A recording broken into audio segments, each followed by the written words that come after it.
Genius is 1% inspiration and 99% perspiration. ஒரு மாமேதையாக அவனை ஆக்குவது ஒரு விழுக்காடு அவனுடைய அக எழுச்சி அல்லது அவனுக்கு கிடைக்கின்ற அந்த உத்வேகம்.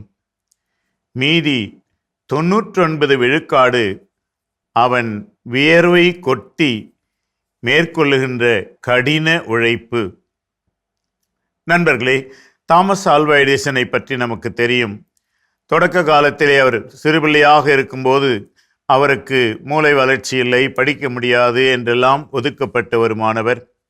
பிறகு ஏதோ ஒரு வகையிலே கொஞ்சம் கொஞ்சம் படித்து பிறகு நிறைய அறிவியல் ஆய்வுகளை மேற்கொண்டு மின்சார விளக்கை கண்டுபிடித்தவர் என்று நம் எல்லாருக்கும் தெரியும்.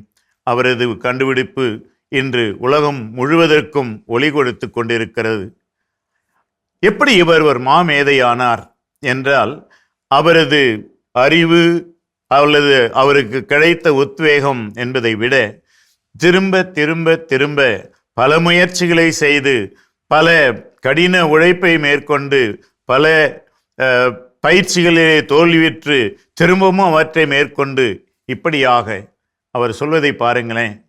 ஒரு ஜீனியஸ், அதாவது ஒரு மாமேதை எப்படி உருவாகிறார்கள் என்றால், அந்த மாமேதையை உருவாக்குவது 100% அதுதான் அந்த உத்வேகம், அறிவு, ஆற்றலாம்.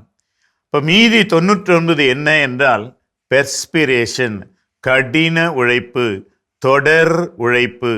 விடாது தொடர்ந்து முயற்சி செய்து கொண்டே இருந்தால் வெற்றி கிடைக்கும் என்ற உண்மை இந்த தாமஸ் ஆல்வா எடிசன் வாழ்ந்து காட்டியிருக்கிறார். நம் வாழ்க்கையிலே கூட அடிக்கடி சோர்வு வந்து விடுகிறது. 2 முறை முயற்சி செய்கிறோம், அது நடக்கவில்லை என்றால் அதை அப்படியே போட்டுவிட்டு வேறொன்றுக்காக நாம் திரும்பி விடுகிறோம். இல்லை, genius is 1% inspiration and 99% perspiration.